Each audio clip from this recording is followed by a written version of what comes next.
pages, so I still have that at home. I actually got to go back to Florida to give the state address. Maybe I'll bring that back up here and donate it to Dallas County, and you guys can have that. So, but it was good. And I didn't really realize it at the time because I was so baseball focused, but he was an example of somebody who, when World War II happened, most of these ball players were put into like traveling entertainment groups where they would just go play baseball for the troops. And you know, that served a function for sure because you need morale and everything. It's a boost of morale. And so that was what, you know, they wanted Bob Feller to do. And he's like, no.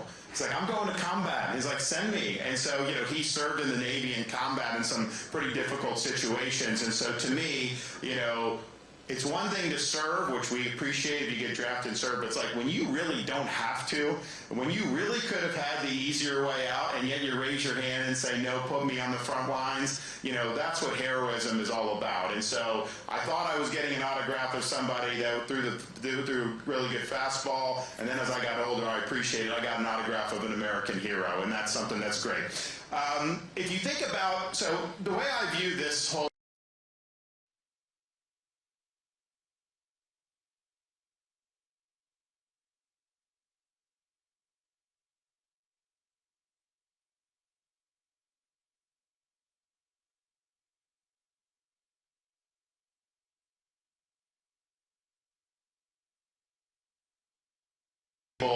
to lead what we need to be done in this country. And I'm the only one running that has a record of delivering on 100% of my promises and actually beating the left that has done so much damage to this country. I mean, think about what's happening now. Have you guys seen with this Harvard president and all the nonsense that's happened there? And you know, look, it's these places, I mean, are just nuts with what's gone on there. But we have the attack against Israel by Hamas. More Jews murdered on October 7th than at any time since the Holocaust.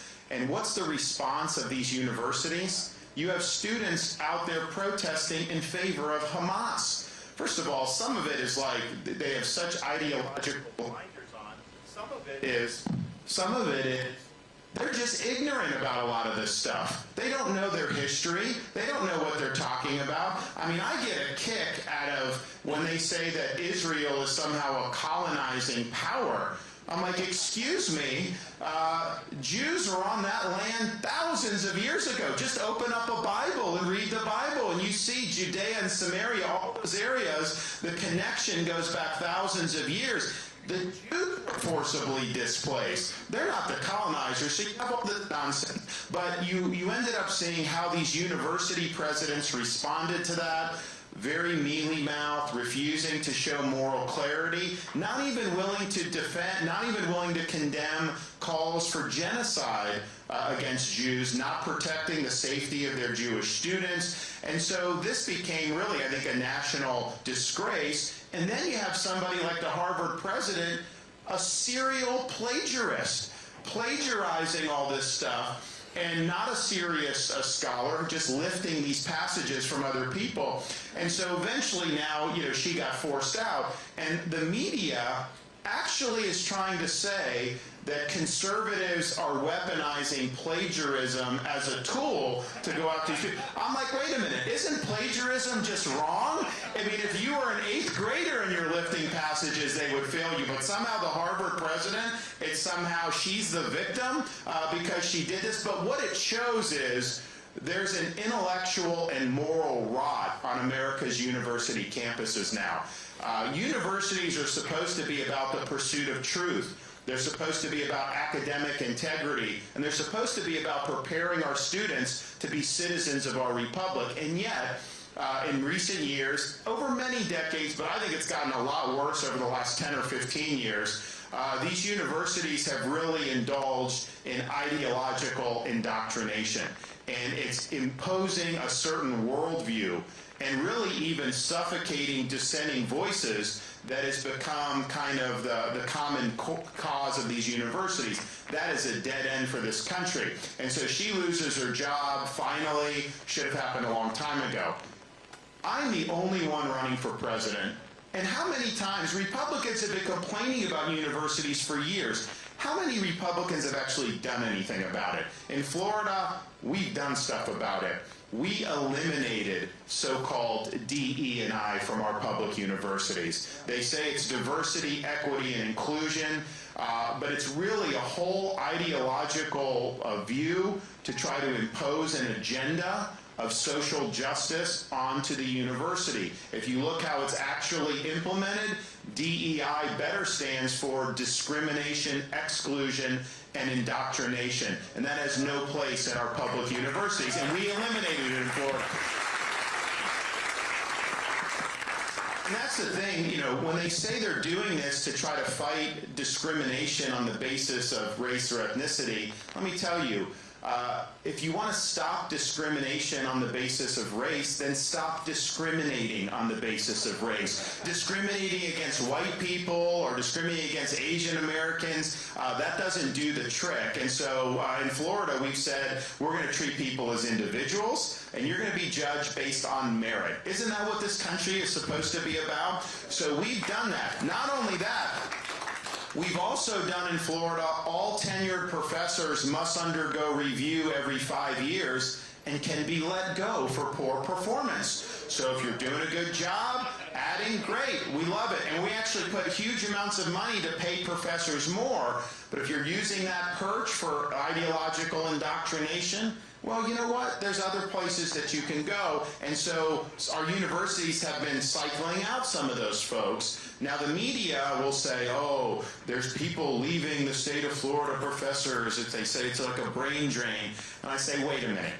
If Marxist professors are leaving Florida, that is not a bad thing for Florida. That is a good thing for Florida. And we've also just said, you need people in positions of leadership that are going to recenter what the university mission is. So we have a small liberal arts college in Sarasota called New College of Sarasota. And it's supposed to be Florida's top honors college by statute. But really, it became almost like a Marxist commune, left of the left. Low enrollment, low interest, they weren't producing what was intended. And so some of the members of the legislature came to me like, well, can we just eliminate it? I'm like, oh, that's fine. I mean, but there wasn't support to do that. So I was like, look, if we're going to fund this, we want it to serve the interests of the people of Florida. So I appointed 7 conservatives to the Board of Trustees. They fired the president, hired a conservative president. They eliminated critical race theory and DE&I. They abolished the Gender Studies Department, and they reframed the mission of the university to be a classical liberal arts college, similar to like a Hillsdale College in Michigan. And so what that has done now, they brought in a lot of professors from other parts of the country because people realize, even people that are more liberal realize, a lot of these universities, you don't have free speech. You have to toe the ideological line, otherwise you're not going to go.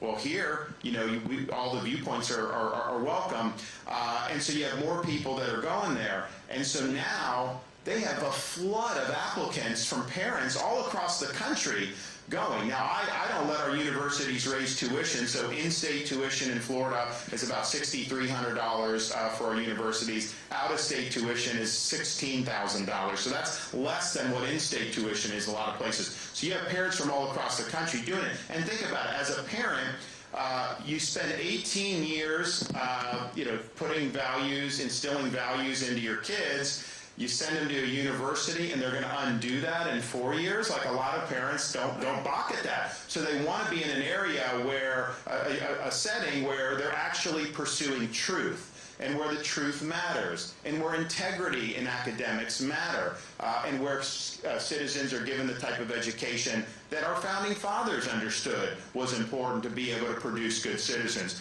So we've led on that. We haven't just talked about it. Nobody else that's running has done a thing about it. And part of the reason we have where we are is because of the way colleges are accredited. You have these accrediting bodies, no one elects them, they just show up, and the federal government can approve who's a valid accreditor and who's not. What the federal government does is they typically support or approve accreditors who are pushing for more liberal type of universities in terms of how they're administered. When I'm president, we're going to change that.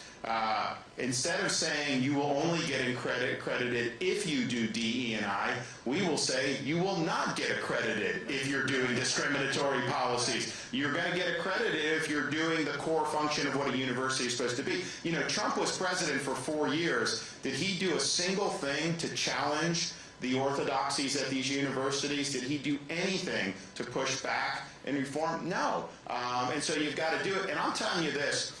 If these universities are making common cause with Hamas, I am not sending your tax dollars to these universities. This is ridiculous. We've got to start standing up strong. You know, the other thing that I've actually done stuff about, you hear a lot about the threat posed by China. And, you know, people have rhetoric, and then if you look at their record, don't really have much of a record of standing up against China. In Florida, we ban China from buying land in our state.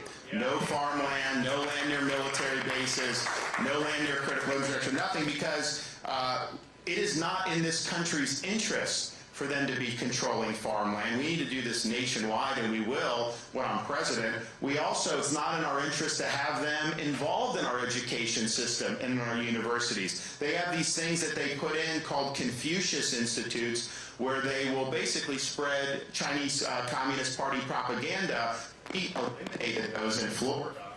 Ban China from being involved in our universities, as well as other foreign countries of concern, because it's not just China. You have countries from the Middle East that have put money in universities and are exerting influence. So we've actually stood up and done things vis-a-vis China, whereas other people have talked. And if you look going forward, yes, there's a military component to where, and I'm the only one that's a veteran who's running for president, and as a Navy guy, I understand the importance of sea power. I understand the importance of deterring China's ambitions in the Indo-Pacific. China responds to strength. That's all they respect. So we need more hard power in that region to be able to deter their ambitions, not just vis-a-vis Taiwan. And Taiwan is important for semiconductors, but not just because of that. China wants to break out of these first island chains so that they can end up dominating the broader Indo-Pacific region, dominate the economy, the trade routes, all that. If they're able to do that, their economy will end up surpassing ours. Their military will end up surpassing ours, and they will use that power and that leverage they have to impose their authoritarian vision on societies abroad, including here in the United States. And they already have a lot of power over us. So you need the hard power. You also need to look at, we cannot be dependent on China with our economy like we are now. You know, they promised us years ago, put them in the World Trade Organization. That's going to mean that you can apply rules to them. They're not going to be able to cheat. And we were promised that China would increase manufacturing in the United States because you'd be able to sell the products to China. Instead, they've taken manufacturing. Now when we have things, when COVID hit, 100% of what you needed pretty much was China. I mean, it was close to 100%. You need things for pharmaceuticals, for military. A lot of this stuff, you depend on China. That puts us in a hugely vulnerable position. We need to identify those areas that are really significant and reshore them back here in the United States of America. We were never dependent on the Soviet Union's economy during the Cold War, and yet here we are dependent on China. And these elites in D.C. and New York on Wall Street, they put us in this position because they care more about making money than they do about the well-being of the American people and about our national security. That ends when I'm president. I mean, we're going to have a new sheriff in town. We're going to put the American people first. I don't care if some of these guys on Wall Street don't make as much money. That's not my concern. My concern is the safety and security of this country. But then you have to address their problems here at home with the farmland and with the universities, and we've done that as well. So that's another thing. You look at what's going on with the budget in Washington, D.C. I'm the only one that's ever had success actually managing a budget, as they have added to the debt. And, you know, there was $7.8 trillion added under Trump, by the way. First 200 plus years of our country, we did about $5.6 trillion. If you look at the turn of the 20th century, 1789 to 2000, the U.S. racked up $5.6 trillion in total debt. Now we're at $34 trillion. just 23 years later. That is not a good trajectory. There's a congressman from Kentucky that gave me a little thing you can put on your lapel. It's the national debt clock. And literally it's like somehow they have it programmed where it just shows the debt going up on that clock. And he gave me one, and I was like, well, thanks. I was like, but can you do one for Florida? Because if you did one for Florida, it would actually be counting down because we're paying off debt in the state of Florida. Since I've been governor, we paid off 25% of our state's debt. And that's with cutting taxes. We've done a record amount of tax cuts since I've been governor. And yet we've run budget surpluses and paid down. Now, part of the reason we've done that is because I vetoed billions of dollars in excessive spending. In fact, one year I vetoed 3% of the entire budget. That's allowed us to pay down more debt, and we're going to look to pay down more debt going forward in 2024. But it can be done. It just requires leadership. Now, I do think if you look at what has happened in Congress, yes, part of it, Democrats, part of it, all this other stuff. But the incentives are not aligned to do good policy in Washington. I think you need term limits for members of Congress. I think you need a balanced budget requirement for the Constitution. You know, Iowa has to balance its budget. Florida has to balance its budget. That creates good incentives because you go into a legislative session, you know, we got to balance the budget. And so there's a lot of things that people want to spend money on, and you can say, no, you know, we got to balance the budget. In Washington, it's easier to just say put it on the credit card because no one's going to have to worry about that. And I do think you need to give the president a line item veto authority. And that just means if they put a budget bill on your desk, you can veto individual spending items. So in Florida, I've done that. I take it, I go through, and I can line out. Your tax dollars are being spent on doing things like promoting transgenderism in Bangladesh.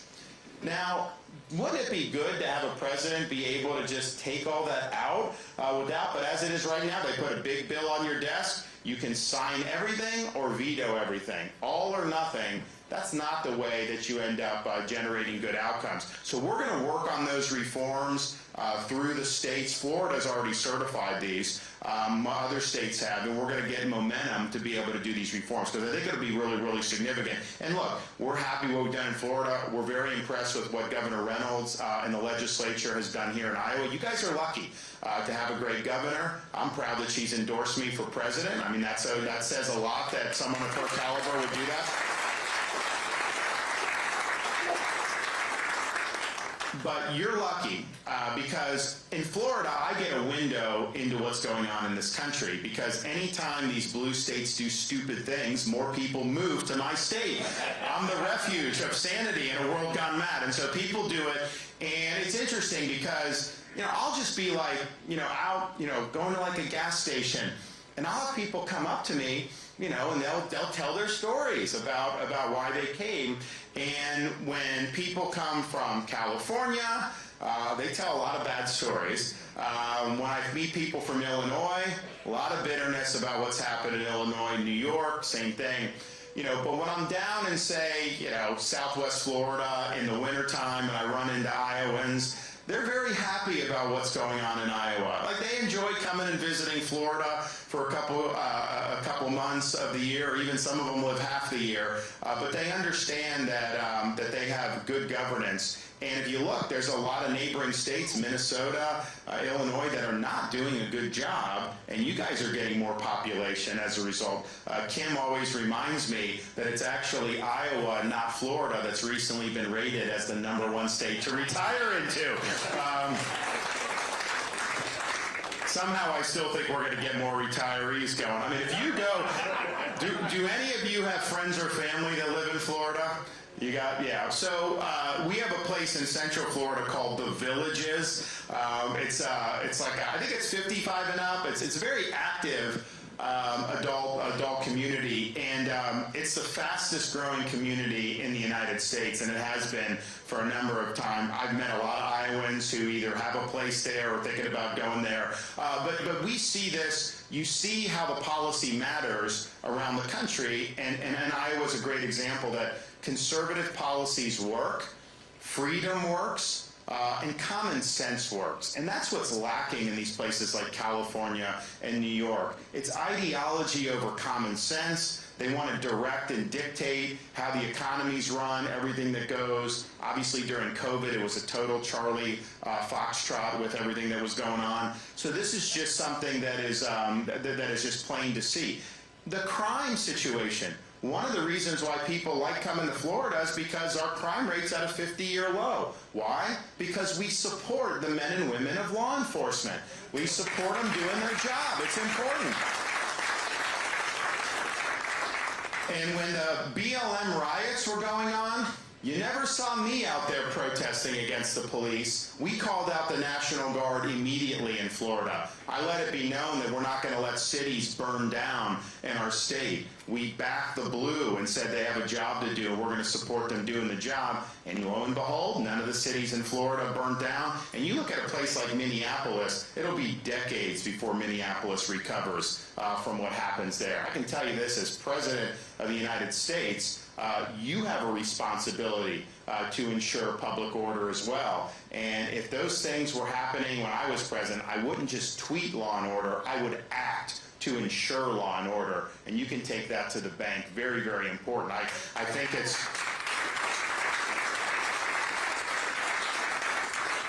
I think Donald, he may have been in Iowa recently when he said that he literally said he stood by and watched cities burn. And I'm like, isn't that a damning admission that he did just sit by and watch? Those are our American cities. We would have sent in folks to be able to stop that. You can't let that happen. So we've shown how to do it right with crime. And oh, by the way, these prosecutors in some of these deep blue areas, they get elected, a lot of times with funding from people like George Soros. They don't enforce the laws. They only enforce the laws that they agree with. So others, they say, are somehow unjust or oppressive laws, which really is, which isn't true. But here's the thing: if you think a law is bad, the remedy for that is not to refuse to enforce the law and violate your constitutional oath. The remedy is resign your position, run for the legislature, and then try to change the law. You can't just have everyone be a law unto themselves. So what happens is they've let criminals get away with a lot of crimes, crime builds up, and the community just hollows out. LA, San Francisco, Philly, they've had huge, huge problems. We had two of those prosecutors in Florida, one Tampa, one Orlando. They said they were only going to enforce certain laws, weren't going to enforce others, putting ideology ahead of their oath of office. I removed both of them from their posts. They are gone. We take action and we get the job done. Another thing we've taken action on is on illegal immigration. And people say, oh, Florida, you're not a border state. Why do you care about it? The media used to always give me grief because we've been doing this since my first year in office when we banned sanctuary cities. And we've done a bunch of stuff. But here's the thing. What Biden has done by bringing in 8 million illegals, every community is now a border community because you have people going all over. Now, a lot of them are not coming to Florida anymore because we've put in policies like mandatory E-Verify. We have an anti-smuggling law. We've done things that's had a major, major impact in a really positive way. But Biden has done this. The fentanyl is in every corner of this country.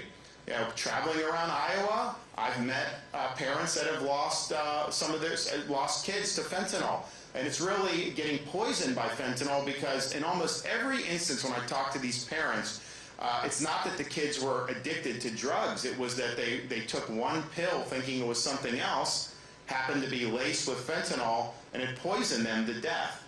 And that's happening all across this country. And you have people, you know, Biden, he just shrugged his shoulders. He goes to the Virgin Islands or wherever he was, or Delaware, just hanging out on the beach. No sense of urgency to be able to protect the American people or defend lives. So you have that going on. In Florida, one of the things we show that's effective is when you deport people and send them back, that creates a deterrent. And Biden doesn't deport anybody. So we have boats that try to come to Florida, and the Coast Guard's job is to interdict, but there's not enough Coast Guard vessels. So I surge state vessels, we interdict, turn them over to the Coast Guard, and the Coast Guard will send them back to Haiti or Cuba or wherever. You know, once we started doing that, the number of boats plummeted. Because why would you want to get into a boat go across choppy waters knowing likely you're just going to be right back where you came from. When I'm president, we're going to declare the border to be an emergency on day one, national emergency on day one. We're going to mobilize all available resources, including the military, to be at the border, stop the invasion, not entertain these claims coming in, but ensuring that the people here illegally, particularly that the 8 million Biden has let in, they need to be sent back to their home countries. Once you do that, people are not going to want to pay the drug cartels $10,000 to be able to get passage to the southern border. People are willing to do that because they know if you just show up at the border, they give you a letter to say, come back in 3 years for a court date. Enjoy your stay. Your expense, too, as taxpayers, by the way. That is an insane policy. So that is going to be a huge deterrent. But if you're not willing to do that, you're never going to solve the border problem. And, you know, Donald Trump is running saying he's going to do the largest deportation in history, which is interesting because I was at his rallies in 2016 where he said the exact same thing. And what was the result? Fewer deportations than the first term of Barack Obama. That is not getting the job done. So when he said it before and didn't do it, I would say if he's saying it again, what makes you think somehow he's going to get it done the second time around? Anytime I put the nose to the grindstone, we've got it done. I understand how important it is. I understand we got to do. And yes, we'll do the border wall too. I think the border wall is a great idea. I support it in 2016.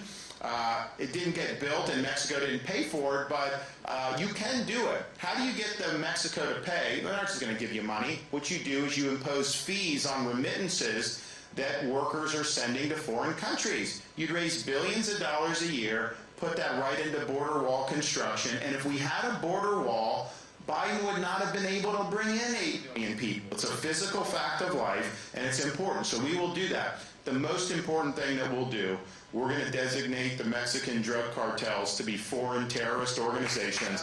We're going to hold them accountable.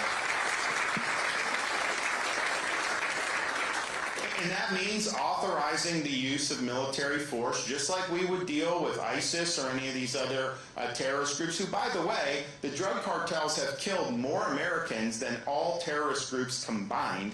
They've killed hundreds of thousands of people over the last decade. And so I think you not only have a right as president, you have a duty as commander-in-chief to fight back on behalf of the American people. So we're going to do that, and I can pledge to you this. We've been talking about this border for years and years and years. I'll be the president that finally brings this issue to a conclusion. We will solve the problem once and for all.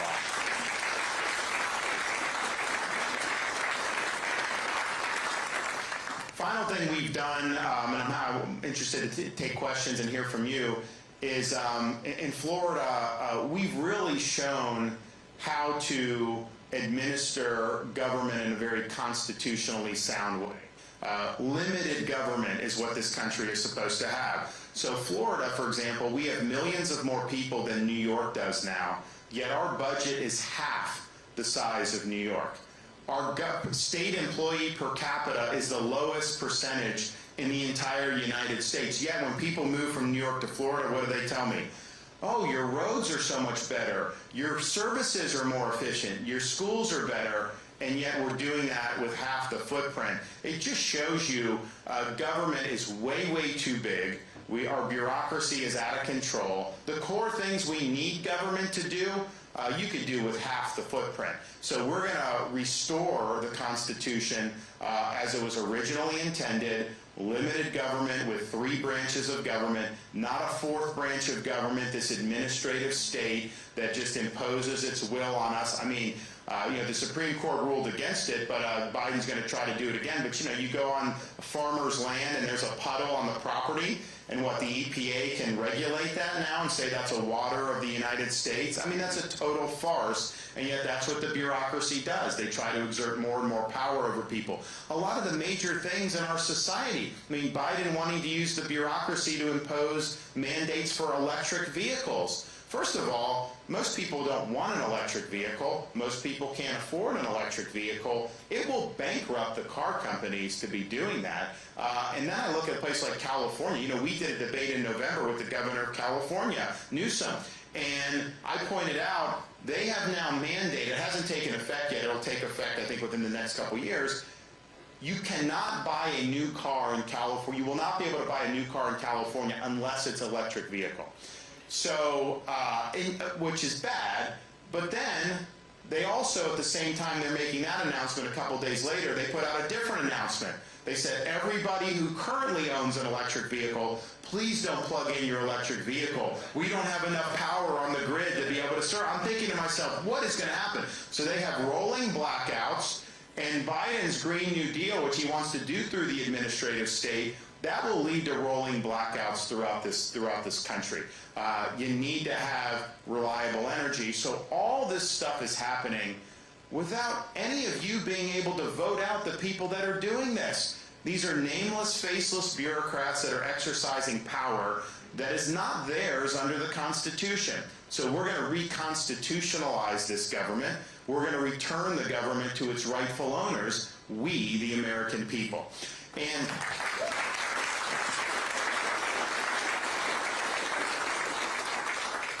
And now's the time for us to stand up and be counted. I'm running for president because we're in jeopardy of being the first generation of Americans to leave to our kids and grandkids an America less prosperous and less free than the one we inherited.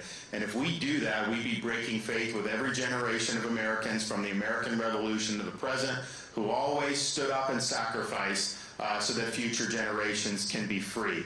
I refuse to sit idly by and witness the managed decline of this country. I believe the decline of America is not something that's inevitable. It's a choice. It's a choice we as Americans get to make. It's a choice you as Iowans get to make on January 15th.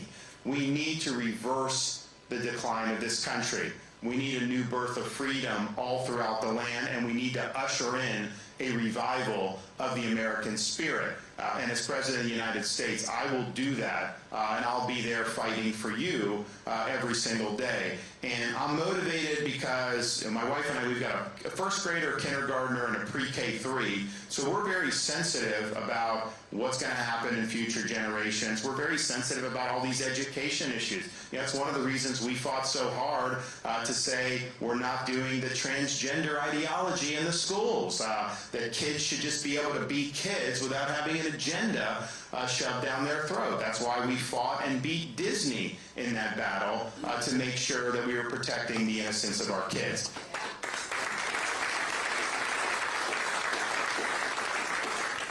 It's also why, with two daughters and a son, I want my girls to be able to have opportunities and compete in sports, for example, in a fair way without having the men injected into their athletic competition. So we did that in Florida, and sure that was fine. So there's all these things that are sensitive to us. And so we think about the future and what the future holds. But I'll tell you, I'm also motivated by the debt of gratitude that we owe as Americans to previous generations who have fought and sacrificed for us. I used to take a flight into Washington, D.C., and there's a particular route you can take going into Reagan Airport that took you flush parallel to the National Mall. And if you looked out the left side of the plane, you were right there, right out the window. You'd see the Lincoln Memorial, you'd see the reflecting pool, the Washington Monument, the other monuments, and then perched on the hill, the beautiful U.S. Capitol building, and you feel a sense of pride as an American because those symbolize the ideals and principles that have made us unique as a country and that have been the backbone of our success as a nation. But what I figured out after doing that trip a number of times was the best monuments to this country's ideals were not on the left side of the plane. As nice as the National Mall was, that's not where it is. Because if you looked out the other side of the plane, you looked over the Potomac River, you saw a series of small, nondescript monuments orderly arranged over a place called Arlington National Cemetery.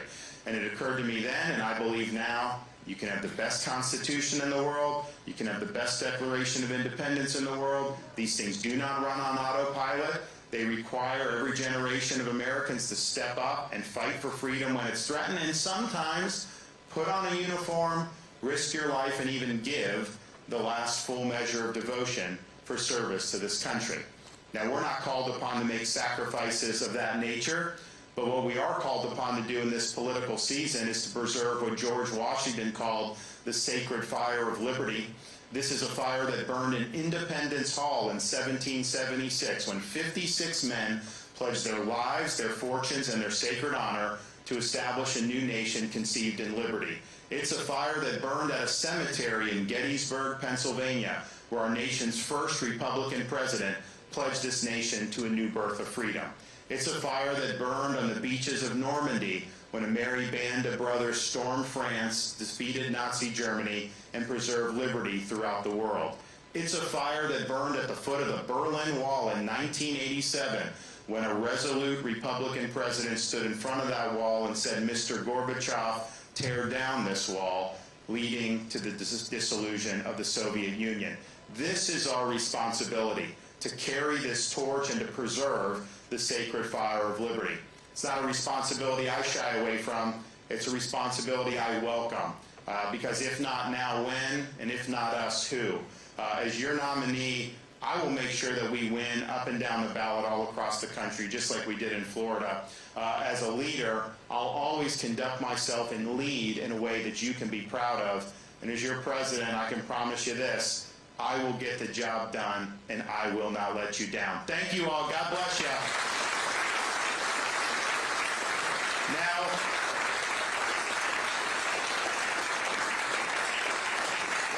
I'm asking for your support on January 15th.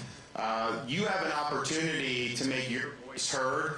I get a kick out of a lot of people in the media think they should just be able to declare who the candidate is. That's not the way it works, and I think Iowans get offended when the suggestion is that they should just be cut out of this process. Don't support the candidate that the media is telling you should support. Honestly, I'm the candidate the media wants the least. That should be the best endorsement a Republican primary voter can possibly have. So make your voice heard. Bring friends, neighbors, family members. I know commitment, but this country is something that's worth fighting for, and what you're able to do in Iowa is going to reverberate all across this country. So for those of you who have committed to caucus for us, thank you. God bless. For those who are interested in doing that, please sign up before you leave. I can tell you this. When I ran for governor in 2018, I had a Republican primary, competitive primary, and I won, and then became governor. And I would always have people come up to me, after I was governor for a year or two, and they would say, I didn't vote for you in the primary, and that was the worst vote I ever cast. Like, you did so much better than anything I would have done. And even people that did vote for me in the primary, some of them would say, I liked you, and I voted for you, but man, you did so much better than I ever would have thought. Don't you want somebody that is going to over-deliver on all the promises for a change? So that's what I'll be able to do. All right, do we have any questions? Your strategy has been so successful in Florida, which is a very conservative state. How is your strategy going to change when you're president over a country that includes not just Iowa and Florida, Texas, but California, Illinois, Minnesota? And what's your name? Brandon Reynolds. Okay, those your kids? Yes. How old? 3 and 2. Oh man, congratulations. Do you guys do well with Santa? Oh, good, okay. Well, I think it's a great question, but I think the premise is a little off in the sense that Florida was not always considered this conservative state. We've turned it into this through leadership, but when I got in, it was kind of a reflection of the country, a 50-50 state. And if you look, and most of you know, I see Destin there. Who here has connections to Southwest Florida? Anybody have friends and family? Where? Naples, yeah. Where? Pine Island. We built the bridge. Yes, no, it's great people out there. So a lot of Midwesterners in Southwest Florida. And people would sometimes, tell me, well, it's like, okay, well, how do you win these states? You have the Midwest, you have all this stuff. And I'm like, look, I've already won voters in the Midwest because I've won Southwest Florida overwhelmingly. And so you have that part of Florida. Then you get Destin and kind of the northern part of Florida, you know, similar to like southern Georgia or some of those states, you know, more of the southern feel. Then you have Miami-Dade, which is 70% Latino, similar to, you know, a lot of cultures in Latin America, and very diverse. And I was the first Republican to win Miami-Dade in a long time. You know, Hillary won it in 2016 by 30 percentage points over Donald Trump. We won it in 2022 by double digits. So that's a huge thing. So that's that. Then you have kind of like the other parts of Southeast Florida, which is the transplanted Northeasterners, you know, that go down there. Then you have Central Florida, which is kind of a mix of everything. So Florida is arguably the most diverse state when you factor in all the different things, like, yes, race, ethnicity, but different regions of the state having the distinctive character. And I came into that with a 50-50. I won a really close election in 2018. You know, your governor, Kim, will tell you, we were both on the ballot in 2018. That was a blue wave. The win was in our face. Every single person that came out because they hated Trump voted against Kim and voted against me. That was just the way it was. And people didn't even necessarily, it wasn't anything personal with me. They were sending a message. So it was a tough year. So we came in, and people told me, they're like, you know, it's a very delicate political balance here in Florida. You know, you may just want to tread lightly, you know, don't rock the boat, because, you know, if you get over your skis, they could be backfire, and then you could end up losing in 4 years. And I understood that advice, and honestly, it wasn't crazy advice, but I rejected that advice. My view is I may have gotten 50% of the vote, but I earned 100% of the executive power, and I intended to use that to advance the policies and the principles that I campaigned on and that I believed in and that I knew would lead Florida to a brighter future. And so we went in day one, very, very energetic, guns blazing, never looked back. And the result is, through a lot of different trials and tribulations, COVID, fighting Disney, all these things, we ended up winning the biggest victory that any Republican has ever won in the history of the state of Florida in a governor's race in 2022. And we did that by shifting folks in our direction. We've not had a Republican that's done that on a national scale since Ronald Reagan. In fact, we've basically been trying to scrape by in these elections, barely winning this state or that state. Wouldn't it be a lot nice to win a clear-cut victory, similar to what Kim did in Iowa or what we did in Florida? So I'm mindful of the role that the American people play in this. You know, Ronald Reagan didn't even have a Republican House his whole time in Congress. He had a Democrat House, and he got his program through. Why? It wasn't because the politicians wanted to be nice to him. It's because his message was resonating with the American people, and they were telling their representatives, hey, you need to get in line. You need to do this. I think when we show up in January 2025, people are going to have voted for change. They're going to be desperate for a new direction. And there's going to be a lot of incentive to want to get behind a reform agenda, particularly at the border, because even liberal voters are fed up with this, particularly on the economy, where we know that middle-class families are falling behind because of the higher prices and everything we've seen with interest rates, particularly on energy, because people want to have more affordable energy, particularly on our military, where we know we need to strengthen the military. So we're going in, just like I did in Florida. I ascended in a big, diverse state. I'll be ascending into a big, diverse country with a lot of different regions and a lot of different viewpoints. But I think ultimately there is a majority of this country that wants a return to sanity. They don't want to see woke ideology overrunning every institution.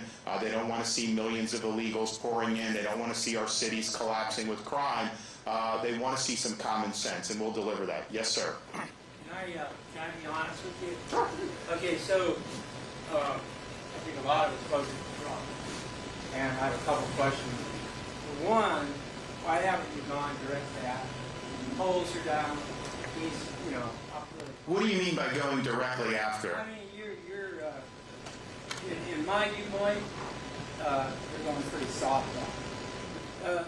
But what do you think? So, because we I've articulated all the differences time and time again on the campaign trail. I know. I think that there's just a narrative I think the narrative is this. I think what the media wants is they want Republican candidates to just kind of like smear him personally and kind of do that. That's just not how I roll. I'm not going there. Okay, good. But look at the last vote.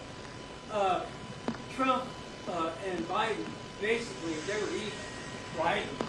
If Trump had kept his mouth shut for the 4 years that he was president, he would have won in a landslide. Is that true? Look, Let me finish. he's been his own worst enemy. There's no question about that. Right. And when you call somebody a lady, Cardi Figurina, what, horse face, right?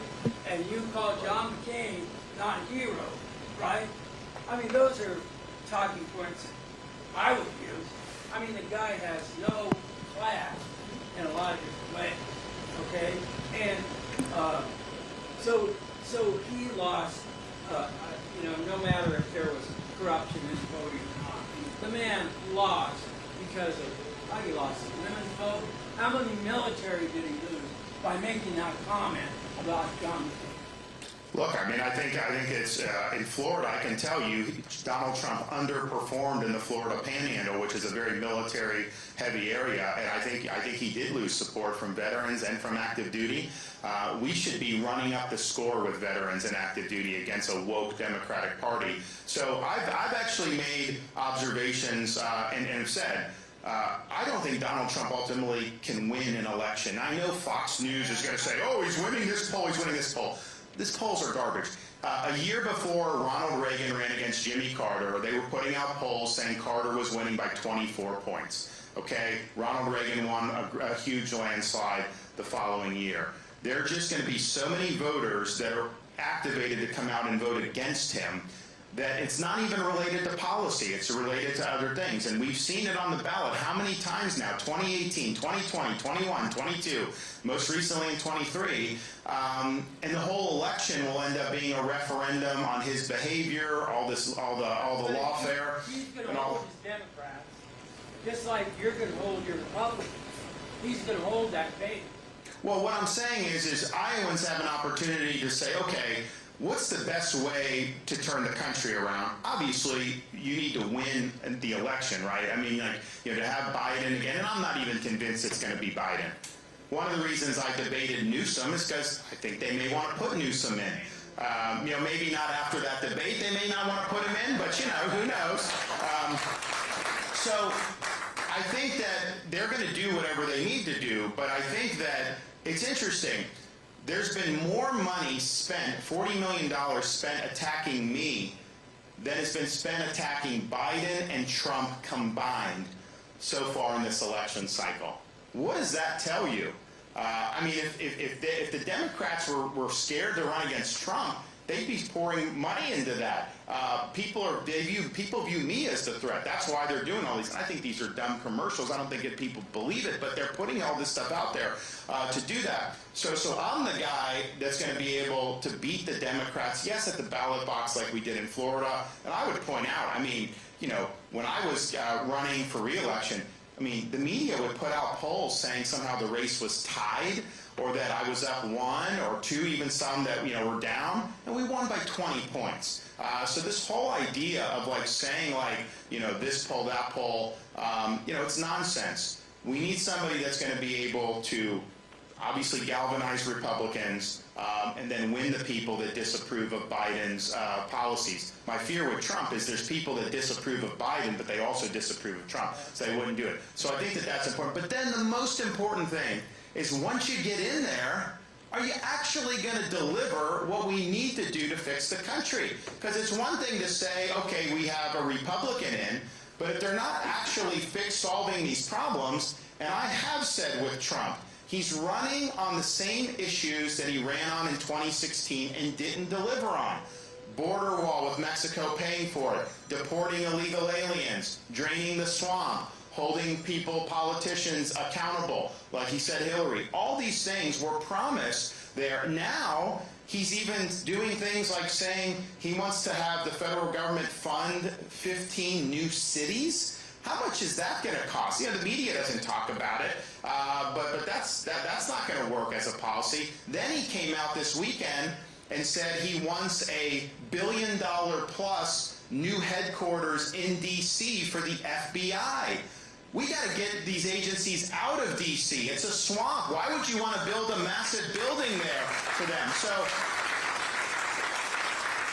So the thing is, I think his agenda, if he could get in, I think he's going to indulge in some of these more liberal inclinations, which are not going to be not what we bargained for. But I also think he's not going to be able to recruit personnel the way he needs to. I mean, he had a tough time with that in the first term. Just imagine in this second term, because first of all, you're buying yourself potential a lot of problems with all the stuff that's swirling, and then the way he's treated his people, people aren't going to want to go there and then get tweeted out of office with a tirade. I mean, it's just not human nature to want to do that. So I'll be able to attract, really strong people, and that's the thing. You got to have humility. You're the leader. You set the agenda. You make the decisions. But if you don't have a cadre of people surrounding you that are going to be able to bring that to fruition and implement that against a lot of opposition in the bureaucracy and in official Washington, none of it's going to work. And so we're going to be able to do it. And it's not just going to be recycling people from Washington, D.C. We're going to be asking for people all throughout the country. Pick up your family. Give us 2 years, 4 years, 6 years, 8 years. Come to D.C. and let's work together to return this government to we the people. Yes, sir.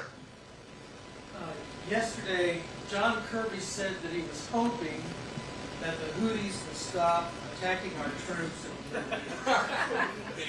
Given that they've attacked us over 100 times, and by the grace of God, we don't have a big body count for that, what do you think we should be doing for our troops? Well, on day one, when I'm president, that will stop. They are not going to mess with our troops when I'm president. First of all, what the Houthis are doing in the sea is ridiculous. I'm a Navy guy. The whole purpose of the Navy is have the rounds on target and the sea lanes open. We will stop that on day one. And what Biden is doing is he's putting these guys in the position in Syria and Iraq where they're sitting ducks. He's responding with basically a slap on the wrist. That's inviting more attacks to happen. When I'm president, you don't mess with the hair on the head of an American service member, because if you do, you're going to have hell to pay. Now, I think what Biden's doing with this is disgraceful. You talked about cadre. In my opinion, the presidency is a key.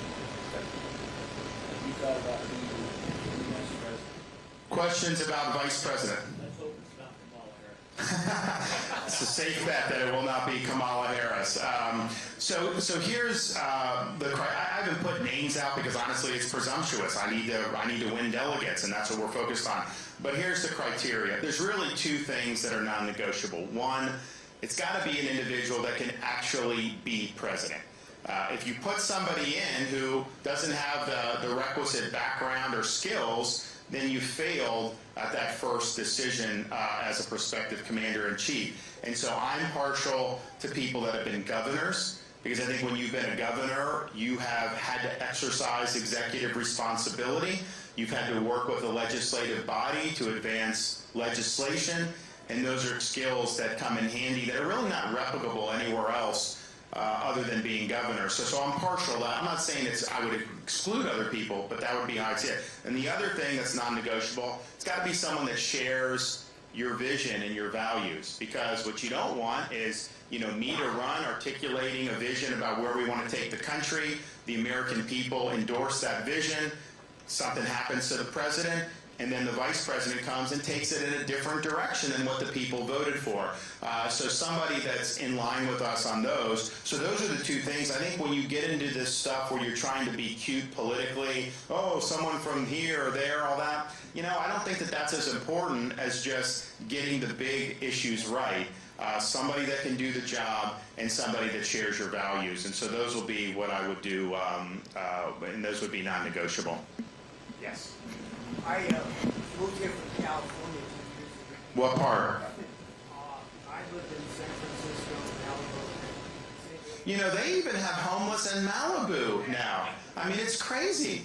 And you were the beacon of hope. I mean, they locked down the beach. You couldn't go to the beach. I I came here today because, much like many of us here, Trump was the first one that ever fought back against the vote, okay? And really spoke to the people. When he was governor of Florida, and everybody else would say, lock him down, keep these untested, honestly, monsters, shoot him up. You were the one fighting. You showed the only politician that I know, and I'm an old man, that actually did something prior to running.